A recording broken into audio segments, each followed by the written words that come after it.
Arts and சயின்ஸ்க்கு வந்து நல்ல வரவேற்பு எல்லா இடத்துலையுமே இருக்கு. ஸோ பசங்க படிச்சு முடிச்சுட்டு போறப்போ வந்து அவங்களுக்கு ஒரு 3-4 பிளேஸ்மெண்ட் கிடைக்கிற அளவுக்கு அவங்களுக்கு வந்து ஒரு வாய்ப்பு இன்னைக்கு இருக்கு. பிகாம்ல ஒரு படிப்பே கிடையாது, அது படிக்கிறதுக்கு சும்மா இருக்கலாம்ல சொல்றாங்க. அந்த மாதிரி எல்லாம் என்னைக்குமே அது கிடையாது. பிகாம்ன்றது என்னைக்குமே அது ஒரு வேல்யூவான கோர்ஸ் தான். அதை பீட் பண்றதுக்கு எந்த ஒரு கோர்ஸுமே இன்னைக்கு கிடையாது. ஏஐயோட வளர்ச்சி வந்து ரொம்ப அதிகமாகவே இருக்கு. நம்ம டே டு டே லைஃப்லயுமே அது ரொம்ப யூஸ்ஃபுல்லா இருக்கு. Certificate courses, value added courses, skill development courses அப்படின்ட்டு நிறைய சர்டிஃபிகேட் கோர்ஸ் வந்து நாங்கள் எங்கள் ஸ்டூடெண்ட்ஸுக்கு வந்து நாங்கள் கொடுக்குறோம். ஏஐ படிக்கணும் நிறைய பசங்க ஆசைப்படுறாங்க. ஏஐ படிக்கிறது நல்லதா, ஃபியூச்சர்ல ஹெல்ப்ஃபுல்லா இருக்குமா? அது இன்னொரு 5-10 இயர்ஸ்ல வந்து இதுவுமே வந்து கொஞ்சம் கொஞ்சமாக குறைய தான் செய்யும்.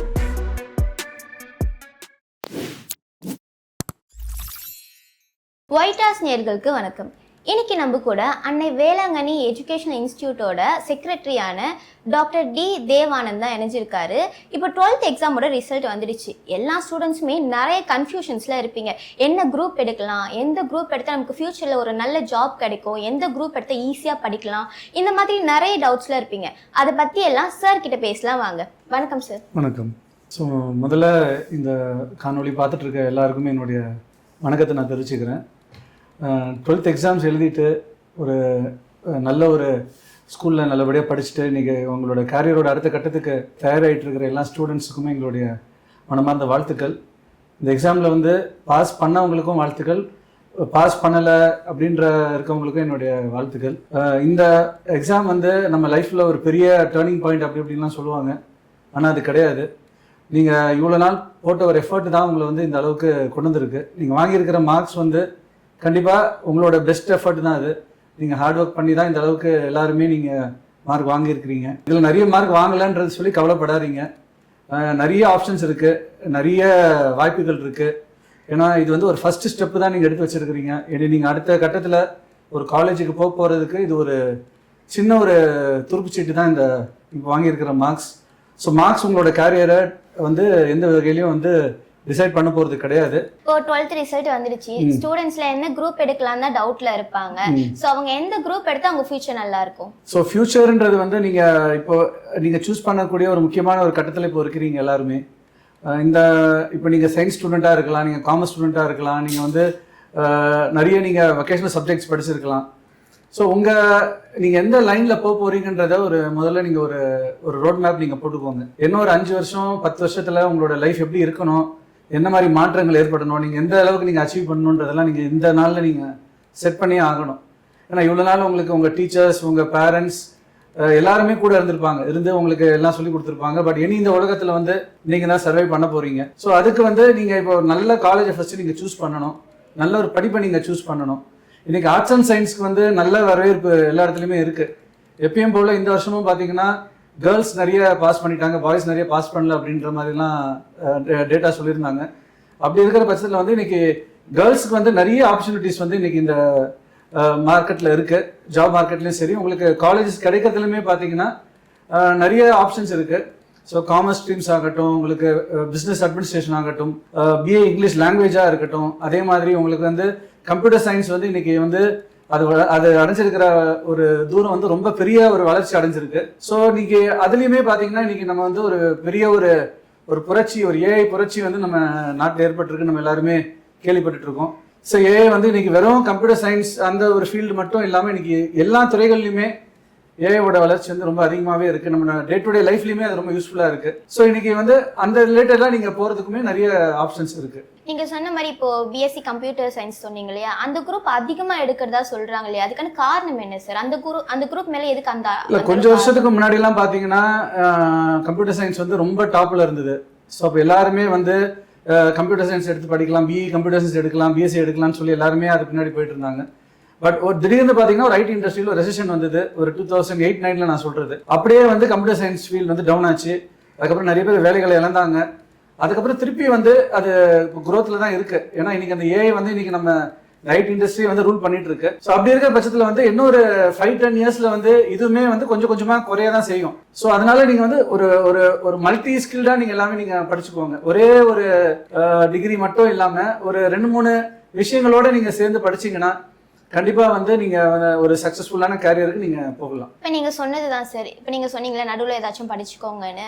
படிக்கும்போதே காலேஜ் படிச்சுட்டு இருக்கும்போதே இந்த மாதிரி கோர்ஸ்லாம் வந்து கற்றுக்கிட்டா ஃப்யூச்சரில் ஹெல்ப்ஃபுல்லாக இருக்கும்னு எந்த கோர்ஸ் சொல்வீங்க? இப்போ வந்து டிகிரி வந்து அதுவும் திருப்பி அது வந்து ஒரு லைசன்ஸ் தான். நீங்கள் ஒரு வேலைக்கு போனீங்கன்னா வந்து இப்போ எங்கள் காலேஜஸ், எங்கள் அன்னை வேளாங்கண்ணி இன்ஸ்டியூஷன்ஸ் எல்லாம் பார்த்தீங்கன்னா வந்து கிட்டத்தட்ட ஒரு 4-5 ஜாப் ஃபேர்ஸ் வந்து நாங்கள் வருஷம் நடத்துகிறோம். ஸோ பசங்க படித்து முடிச்சுட்டு போகிறப்போ வந்து அவங்களுக்கு ஒரு 3-4 பிளேஸ்மெண்ட் கிடைக்கிற அளவுக்கு அவங்களுக்கு வந்து ஒரு வாய்ப்பு இன்னைக்கு இருக்குது. நாங்கள் என்ன பண்ணுறோன்னா வெறும் அவங்களுக்கு அந்த ஒரு டிகிரி மட்டும் இல்லாமல் ஒரு 2-3 டிகிரிஸ்ன்னு நான் சொல்கிறது வந்து ஒரு job orient courses, certificate courses, value added courses, skill development courses அப்படின்ட்டு நிறைய சர்டிஃபிகேட் கோர்ஸ் வந்து நாங்கள் எங்கள் ஸ்டூடெண்ட்ஸுக்கு வந்து நாங்கள் கொடுக்குறோம். ஸோ ஒரு இன்டர்வியூவில் அவங்க போய் உட்கார்றப்போ வந்து அவங்க வெறும் ஒரு டிகிரி பேப்பரோட மட்டும் இருக்க மாட்டாங்க. ஒரு மல்டிபிள் ஆப்ஷன்ஸ், அதாவது அவங்ககிட்ட பார்த்தீங்கன்னா வந்து ஒரு காமர்ஸ் படித்த ஒரு ஸ்டூடெண்ட் பார்த்தீங்கன்னா வந்து அவங்க டிஜிட்டல் மார்க்கெட்டிங்கோட இம்பார்ட்டன்ஸ் என்னன்னு தெரியும், அதில் ஒரு சர்டிஃபிகேட் வச்சுருப்பாங்க. ஒரு டேலியில் அவங்க எப்படி அவங்க ஒரு இஆர்பி பேஸ்டாக எப்படி அவங்க நாலேஜ் இருக்கணுமோ அதுக்கு இருக்கும். ஒரு இன்கம் டேக்ஸ் ஆடிட்டிங் அந்த ரிலேட்டடாக அவங்க வந்து ஒரு இன்டர்ன்ஷிப்பில் இருப்பாங்க. ஸோ இந்த மாதிரியான ஒரு நிறைய விஷயங்கள் வந்து ஒரு சப்ஜெக்ட் ரிலேட்டடாக இருக்கிறத வந்து நாங்கள் எங்கள் ஸ்டூடெண்ட்ஸுக்கு ஆஃபர் பண்ணுறதுனால கண்டிப்பாக வந்து அவங்க ஒரு வேலைக்கு போகிறப்போ வந்து அவங்களுக்கு ஒரு மிச்ச ஸ்டூடெண்ட்ஸை கம்பேர் பண்ணுறப்போ ஒரு வேல்யூ அதிகமாகவே இருக்குது. இப்போ ஏஐ படிக்கணும் நிறைய பசங்க ஆசைப்படுறாங்க. ஏஐ படிக்கிறது நல்லதா? ஃபியூச்சரில் ஹெல்ப்ஃபுல்லாக இருக்குமா அது? இல்லை, என்னதான் நம்ம வந்து ஏஐ படித்தாலும் ஏஐ மட்டும் நம்மளை காப்பாற்ற போகிறது கிடையாது. ஸோ நம்ம இத்தனை காலமாக ட்ரெடிஷ்னலாக வந்து நிறைய கம்ப்யூட்டர் லாங்குவேஜஸ் நிறைய விஷயங்கள் வந்து இருந்துட்டு தான் வந்து இன்னைக்கு அதோட ஒரு அட்வான்ஸ் லெவல் தான் இந்த ஏஐ. இந்த மாதிரி விஷயங்கள் தான் இது எல்லாமே ஒரு ப்ராப்ளம் சால்விங் ஸ்கில், ஒரு டூல்ஸாக தான் நம்ம பார்க்குறோம். ஸோ நம்ம இன்னைக்கு காலகட்டத்தில் வந்து நிறைய ப்ராப்ளம்ஸ் இருக்குது நம்ம சொசைட்டியில், நிறைய விஷயங்கள் வந்து புதுசாக டெவலப் ஆகிட்டு இருக்கு, நிறைய எமர்ஜிங் ஏரியாஸ் இருக்குது. ஸோ அந்த மாதிரி இருக்கிறப்போ வந்து ஆட்டோமேட்டிக்காக இன்னைக்கு இது வந்து ரொம்ப ஒரு ஸ்ட்ராங்காக இருக்குதுன்னு நம்ம சொல்லலாம். பட் ஃபியூச்சரில் வந்து இதோட தாக்கமும் கொஞ்சம் கொஞ்சமாக குறைதான் செய்யணும். ஒரு புது டெக்னாலஜி வந்து இதை ஓவர்டேக் பண்ணிடும் கண்டிப்பா. இப்போ இந்த 5 கோர்ஸ் படிச்சா இப்போ நிறைய பசங்க படிச்சு செட்டில் ஆகணுன்றதே வந்து நல்லா சம்பாதிக்கணுன்றதுக்காக தான். இந்த 5 கோர்ஸ் படிச்சா நல்லா சம்பாதிக்கலாம்னா எந்த 5 கோர்ஸ் நீங்க சஜஸ்ட்? இல்ல, as usual வந்து இப்போ வந்து ஆர்ட்ஸ் அண்ட் சயின்ஸ்ல பொறுத்த வரைக்கும் பாத்தீங்கன்னா வந்து பிகாம்லயே பாத்தீங்கன்னா வந்து பிகாம் ஜெனரல் இருக்கு, பிகாம் கார்பரேட் இருக்கு, பிகாம் அக்கௌண்டிங் அண்ட் ஃபினான்ஸ் இருக்கு. ஸோ பிகாம் வந்து என்னைக்குமே வந்து ஒரு எவர்கிரீன் கோர்ஸ் தான் இந்த காமர்ஸ் ஸ்டூடெண்ட்ஸுக்கு. இந்த வருஷமும் பார்த்தீங்கன்னா இந்த பாஸ் பர்சன்டேஜ்லாம் பார்த்தீங்கன்னா வந்து காமர்ஸ் ஸ்டூடெண்ட்ஸ் தான் வந்து ரொம்ப நிறைய பேர் நல்ல மார்க் வாங்கியிருக்காங்க. நிறைய பிகாம்ல ஒரு படிப்பே கிடையாது, அது படிக்கிறதுக்கு சும்மா இருக்கலாம்ல சொல்றாங்களே, அந்த மாதிரிலாம் என்னைக்குமே அது கிடையாது. பிகாம்ன்றது என்னைக்குமே அது ஒரு வேல்யூவான கோர்ஸ் தான். அதை பீட் பண்றதுக்கு எந்த ஒரு கோர்ஸுமே இன்னைக்கு கிடையாது. அதுலேயே நிறைய இப்போ வந்து டிவிஷன்ஸ் நான் சொன்ன மாதிரி இப்போ அக்கௌண்டிங் அண்ட் ஃபினான்ஸ் இருக்கு, பேங்க் மேனேஜ்மெண்ட் இருக்கு, பிகாம்லேயே இப்போ கம்ப்யூட்டர் அப்ளிகேஷன் ஒரு கோர்ஸ் வந்திருக்கு. ஸோ இதெல்லாம் வந்து இன்னைக்கு வந்து ஒரு அட்வான்ஸ், பிகாம்லேயே ஒரு அட்வான்ஸ்டாக அவங்க படிக்கிறதுக்குள்ள கோர்ஸ் தான். பிபிஏ இருக்கு, பேச்சுலர் ஆஃப் பிசினஸ் அட்மினிஸ்ட்ரேஷன் இருக்கு. அதே மாதிரி இப்போ பிஎஸ்சி கம்ப்யூட்டர் சயின்ஸ் இருக்கு. கம்ப்யூட்டர் சயின்ஸ்லேயே வந்து BSc computer science with AI இருக்கு, ஏஐ அண்ட் டேட்டா சயின்ஸ் இருக்கு. ஸோ இதெல்லாம் பார்த்தீங்கன்னா வந்து இன்னைக்கு வந்து டெக்னாலஜி டெவலப் ஆக வந்து இன்னைக்கு யூனிவர்சிட்டியும் பார்த்தீங்கன்னா புது புது கோர்சஸ் வந்து டிசைன் பண்ணி இன்னைக்கு ஆஃபர் பண்றாங்க. இப்போ பசங்க வந்து படிக்கணும்னு ஆர்வமா இருக்காங்க இல்லையா, அந்த ஆர்வம் எதனால வருதுன்னு நீங்க நினைக்கிறீங்க? இல்ல, பேரண்ட்ஸ் வந்து எங்க காலேஜை பொறுத்த வரைக்கும் பாத்தீங்கன்னா நிறைய வந்து ஃபர்ஸ்ட் ஜெனரேஷன் லேர்னர்ஸ் எங்ககிட்ட இருக்காங்க. ஸோ அதாவது எப்படின்னு பார்த்தீங்கன்னா அவங்க குடும்பத்திலேயே அவங்க தான் முதல் தலைமுறையாக படிக்கிறவங்களா இருப்பாங்க. அவங்க பேரண்ட்ஸ் ஒழுங்காக படிச்சிருக்க மாட்டாங்க, பேரண்ட்ஸ்லாம் வந்து ஸ்கூல் கூட அவங்க போயிருக்க மாட்டாங்க. ஆனால் அந்த பிள்ளைங்க வந்து ஒரு நல்ல நிலைக்கு வரணுன்றதுக்காகவே அவங்க லைஃப்பை சாக்ரிஃபைஸ் பண்ணி அவங்கள ஒரு காலேஜுக்கு அனுப்பி வைக்கிற பிள்ளைகள் தான் எங்கள்கிட்ட நிறைய பேர் படிக்கிறாங்க. ஸோ அந்த பிள்ளைகளுக்கு வந்து அந்த 3 இயர்ஸில் வந்து அடுத்த 30 வருஷத்துக்குள்ள அவங்களுக்கு என்னென்ன தேவைப்படுமோ அந்த மாதிரியான எல்லா ஸ்கில்ஸுமே வந்து நாங்கள் அவங்களுக்கு சொல்லி கொடுத்துறோம். நிறைய எங்களுக்கு வந்து இந்த மாதிரி சோஷியல் ஆக்டிவிட்டீஸ் எங்கள் காலேஜஸில் இருக்குது, நிறைய ஒரு பர்சனாலிட்டி டெவலப்மெண்ட் ப்ரோக்ராம்ஸ் நிறைய இருக்குது. ஸோ இதெல்லாம் நாங்கள் அவங்களுக்கு இந்த 3 இயர்ஸில் வந்து அப்பப்போ நாங்கள் கொடுத்துட்டு இருக்கிறப்ப வந்து முதல்ல வந்து ஒரு இங்கிலீஷில் பேசணும், ஒரு கான்ஃபிடென்ட்டாக ஒரு ஸ்டேஜில் பேசணுன்னே பயப்படுற ஒரு ஸ்டூடெண்ட் வந்து 3rd இயரில் பார்த்தீங்கன்னா போல்டாக ஸ்டேஜில் இருந்து பேசுவாங்க. அவங்க நிறைய கற்றுக்கிட்ட விஷயங்களை வந்து ஷேர் பண்ணுறப்ப வந்து அதை பார்க்கறதுக்கே ரொம்ப மகிழ்ச்சியாக இருக்கும். அதே மாதிரி தான் ஸோ எல்லாருக்குமே வந்து ஒரு சம்பாதிக்கணும், அவங்க அப்பா அம்மா வந்து ஒரு நல்ல நிலையில வச்சுக்கணுன்றது தான் ஒரு ஸ்டூடெண்ட்டுக்குமே ஒரு ஆசையாக இருக்கும். ஸோ அதை வந்து ஃபுல்ஃபில் பண்ணுறப்போ வந்து ஒரு கான்வெகேஷன் வாங்குறப்போ அந்த பேரண்ட்ஸோட கண்ணில் அந்த ஆனந்த கண்ணீரை பார்க்குறப்போ வந்து எங்களுக்கு ரொம்ப ஒரு பெருமிதமாக இருக்கும். இப்போ நிறைய காலேஜில் பார்த்தீங்கன்னா வந்து ஆன்லைன்லேயே வந்து நோட்ஸ்லாம் அனுப்பி படிக்க சொல்கிறாங்க. அப்படி படிக்கிறதுனால மாணவர்கள் இல்லை, இன்னைக்கு வந்து நம்ம பிரைம் மினிஸ்டரே சொல்லியிருக்காரு, இன்னைக்கு வந்து எஜுகேஷன் இன்ஸ்டிடியூஷன்ஸ்லாம் வந்து ஆன்லைன் ஆக்கணும் அப்படின்ட்டு இன்னைக்கு நடந்துட்டு இருக்கிற இந்த ஒரு குளோபல் சினாரியோனால. ஸோ இந்த கோவிட் வந்தப்பே வந்து நம்ம எல்லாருக்குமே வந்து ஆன்லைன் எஜுகேஷன்றது ஒரு முக்கியமான விஷயம் ஆயிடுச்சு. ஸோ இனி வர காலங்களில் வந்து இந்த மாதிரியான விஷயங்கள் வந்து நம்ம சந்திச்சு தான் ஆகணும். ஸோ அதுக்குமே எங்கள் ஆசிரியர்கள்லாம் தயாராக தான் இருக்கிறாங்க. நாங்களும் அதுக்காக அவங்களுக்கு நிறைய ட்ரைனிங்லாம் நாங்கள் கொடுத்துருக்கோம். ஸோ ஒரு ஆன்லைன் எஜுகேஷனாக இருந்தால் கூட, ஆன்லைன் சிஸ்டமாக இருந்தால் கூட அதை எடுத்துக்கிறதுக்கு இன்றைக்கி எல்லாருமே தயாராக தான் இருக்கிறாங்க. ஸோ இன்றைக்கி வந்து பார்த்திங்கன்னா இன்றைக்கி எங்கள் அன்னை வேளாங்கண்ணி காலேஜ் ஆரம்பித்து 25 இயர்ஸ் ஆகி இன்றைக்கி 26வது வருஷத்தில் நாங்கள் எல்லாருமே இருக்கோம். எங்கள் காலேஜ் சார்பாக பார்த்திங்கன்னா நிறைய பெனிஃபிட்ஸ் ஸ்டூடெண்ட்ஸ்க்காக நாங்கள் கொடுத்துட்ருக்கோம். நிறைய ஸ்காலர்ஷிப்ஸ் இருக்குது, நிறைய அவங்களுக்கு ஃபெசிலிட்டிஸ் இருக்குது. ஸோ ஸ்போர்ட்ஸ் அச்சீவர்ஸுக்காக ஸ்போர்ட்ஸ் கோட்டான்றதே தனியாக இருக்குது. எங்கள் ஸ்டூடெண்ட்ஸ்லாம் நிறைய இந்த வாலிபால் டீம்லாம் பார்த்திங்கன்னா நிறைய காம்படிஷன்ஸ் போன வருஷமே கிட்டத்தட்ட ஒரு 18 காம்படிஷன்ஸில் வந்து அவங்க வின்னராக இருக்காங்க. ஸோ யூனிவர்சிட்டியில் நிறைய ரேங்க்ஸ் எடுக்கிறாங்க எங்கள் பிள்ளைங்கள். ஸோ அகாடமிக்ஸ்க்கு எப்படி இம்பார்ட்டன்ஸ் கொடுக்குறோமோ அதே மாதிரி ஸ்போர்ட்ஸுக்குமே நாங்கள் இம்பார்ட்டன்ஸ் கொடுக்குறோம். அது மட்டும் இல்லாமல் இப்போ பிளேஸ்மெண்ட்டை பற்றி நான் ஏற்கனவே நான் சொல்லிட்டேன். யூனிவர்சிட்டி ரேங்க்ஸும் பார்த்தீங்கன்னா நிறைய வாங்குறாங்க. ஸோ யூனிவர்சிட்டியில் டாப் 5 ரேங்க்ஸ்குள்ளேயே எங்கள் நிறைய சப்ஜெக்ட்ஸில் வந்து எங்கள் பிள்ளைகள் வாங்குறாங்க, நிறைய சென்டம் வாங்குறாங்க. ஸோ அதே மாதிரி அவங்க வந்து நிறைய கான்ஃபரன்சஸில் வந்து அவங்க கலந்துக்கிறாங்க. எங்கள் காலேஜ் சார்பாகவும் நிறைய விஷயங்கள் நடக்குது, நிறைய கல்ச்சரல்ஸ் நடக்குது, நிறைய எங்கள் காலேஜ் சார்பாகவும் நடக்குது. நாங்கள் வெளி காலேஜுக்கும் நாங்கள் அவங்களை அனுப்பி வைக்கிறோம். ஸோ இந்த மாதிரியான ஒரு எக்ஸ்போஷர் தான் வந்து ஒரு மாணவ மாணவிகளுக்கும் இந்த காலகட்டத்தில் தேவை. ஸோ ஒரு காலேஜுன்னு வரப்போ இதெல்லாம் எதிர்பார்த்து தான் அவங்க வராங்க. ஸோ நல்ல குவாலிட்டியான டீச்சர்ஸ். ஸோ எங்கள் டீச்சர்ஸ் எல்லாமே பார்த்தீங்கன்னா எல்லாம் பிஹெச்டி முடிச்சு ரொம்ப எக்ஸ்பீரியன்ஸான டீச்சர்ஸ்லாம் இருக்காங்க. ஆரம்பத்துலேருந்து இருக்கிற டீச்சர்ஸ் எல்லாமே எங்ககிட்ட இன்னுமே ஒர்க் பண்ணிட்டு தான் இருக்காங்க. ஸோ அவங்களோட எஃபர்ட்ஸ் தான். ஸோ எங்கள் டீச்சர்ஸ், எங்கள் பிரின்சிபல், அப்புறம் இங்கே இருக்கிற எங்களோட டீம் எல்லாருக்குமே வந்து ஒரு ஜாயிண்ட் எஃபர்ட்டாக தான் இந்த ஸ்டூடெண்ட்ஸோட டெவலப்மெண்ட்டுக்காக எங்கள் காலேஜ் சார்பாக செஞ்சிட்ருக்காங்க. நிறைய அட்மிஷன்ஸ் இருக்குது எங்கள் காலேஜில், சீட்ஸ் அட்மிஷன் நடந்துட்டு இருக்கு. ஸோ யாராவது தேவைப்பட்டதுன்னா கண்டிப்பாக வந்து எங்கள் காலேஜை தொடர்பு கொள்ளுங்க. நேற்றுக்கு பார்த்தீங்கன்னா நீட் எக்ஸாம்ஸ் வந்து ரத்து பண்ணியிருக்காங்க. ஸோ அதை நீங்கள் எப்படி பார்க்குறீங்க?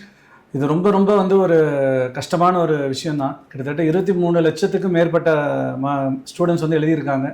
என்னோட டாக்டருமே இந்த எக்ஸாம் எழுதியிருக்காங்க. ஸோ அந்த எக்ஸாம் சென்டர்ஸில் நீங்கள் பார்த்தீங்கன்னா தான் அந்த பேரண்ட்ஸோட ஆஸ்பிரேஷன், அவங்க எவ்வளோ ஒரு கஷ்டத்தோடு அந்த எக்ஸாமுக்கு அந்த பிள்ளைகளை தயார்படுத்தி வந்தாங்கன்றது அந்த பேரண்ட்ஸோட கண்களில் பார்க்க முடிஞ்சுது. பேரண்ட்ஸே அவ்வளோ டென்ஸ்டாக அவ்வளோ இதாக இருக்காங்கன்னா அந்த பிள்ளைகள் அந்த எவ்வளோ கஷ்டப்பட்டு அந்த எக்ஸாமுக்கு ப்ரிப்பேர் பண்ணியிருப்பாங்க.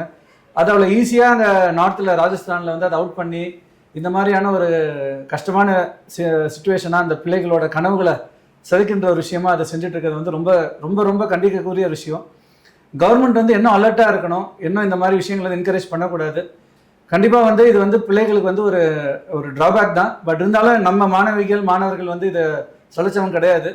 இதையும் ஒரு சேலஞ்சாக எடுத்துக்கிட்டு அவங்க வந்து ஒரு பெரிய ஒரு சக்ஸஸ்ஃபுல்லாக இந்த எக்ஸாமை கிளியர் பண்ணி அவங்க திருப்பி வருவாங்க. சரி, இப்போ நீங்கள் ஒரு காலேஜ் ரன் பண்ணிட்டு இருக்கீங்க. இது எப்படி கஷ்டமாக இருக்கா இல்லை ஈஸியாக இருக்கா சார்? இல்லை, இது கஷ்டமே கிடையாது. ஏன்னா இது வந்து ஒரு என்ன சொல்கிறது, ஒரு பிள்ளைக்கு படிப்பு கொடுக்குறப்ப வந்து அவங்க லைஃப் மாறுது. அவங்க லைஃப் மாறுச்சுன்னா அவங்க நல்லபடியாக லைஃப்பில் டெவலப் ஆகி அவங்க பேரண்ட்ஸை சந்தோஷமாக வச்சுக்கிறாங்க. அதுக்கப்புறம் வந்து பார்த்திங்கன்னா அவங்க ஹாப்பியாக இருக்காங்க. ஸோ இது மூலமாக அவங்க ஒரு நல்ல நிலைக்கு போகிறத பார்க்குறப்ப வந்து எங்களுக்கு எப்பயுமே வந்து இந்த காலேஜ் நடத்துறதுல வந்து ஒரு மகிழ்ச்சி தான். கொஞ்ச நேரம் சில கஷ்டமாக இருக்கும். சில பிள்ளைகள் வந்து டிஸ்கன்டினியூ பண்ணிட்டு போகிறப்போ, அவங்க ஃபெயில் ஆகுறப்போ, சிலருக்கு வந்து அதை சீரியஸாக எடுத்துக்காதப்போ வந்து எங்களுக்கு வருத்தமாக இருக்கும். பட் இருந்தாலுமே வந்து லைஃப்னாலுமே அது வந்து அப்ஸ் அண்ட் டவுன்ஸ் தான். ஸோ இருந்தாலுமே நான் இன்றைக்கி ஸ்டூடெண்ட்ஸ்க்கு சொல்கிற விஷயங்கள் மெசேஜாக வந்து இது ஒரே ஒரு விஷயம் தான். 12th ரிசல்ட் வந்துருச்சு. இந்த மார்க்ஸ் வந்து உங்களுக்கு எப்படி இருக்குன்றதை நீங்கள் நினைக்காம நீங்கள் இப்போ எடுக்க போகிற காலேஜ், நீங்கள் எடுக்க போகிற அந்த கோர்ஸை வந்து நல்லபடியாக படித்து கண்டிப்பாக வந்து உங்கள் பேரண்ட்ஸோட அந்த கனவுகளை வந்து நீங்கள் பூர்த்தி செய்யணும். நிறைய வாய்ப்புகள் இருக்குது. இன்றைக்கி நிறைய யூனிவர்சிட்டிஸ் இருக்குது, நிறைய சர்டிஃபிகேட் கோர்சஸ் இருக்குது. நீங்கள் ஆன்லைன் போனீங்கன்னாவே நீங்கள் கம்ப்யூட்டர்லேயே நீங்கள் நிறைய கோர்சஸ் வந்து நீங்கள் வீட்டில் உட்காந்துட்டே கூட நீங்கள் படிக்கிறதுக்குள்ளையான கோர்சஸ்லாம் கூட இன்றைக்கி இருக்குது. ஸோ கிடைக்கின்ற வாய்ப்புகளை நல்லபடியாக பயன்படுத்தி நீங்கள் வந்து உங்கள் லைஃப்பில் எல்லாருமே முன்னேறுங்க. ஸோ இந்த வாய்ப்பு எனக்கு கொடுத்த இந்த யூடியூப் சேனலுக்கு என்னுடைய நன்றியை நான் தெரிவிச்சுக்கிறேன். தேங்க்யூ.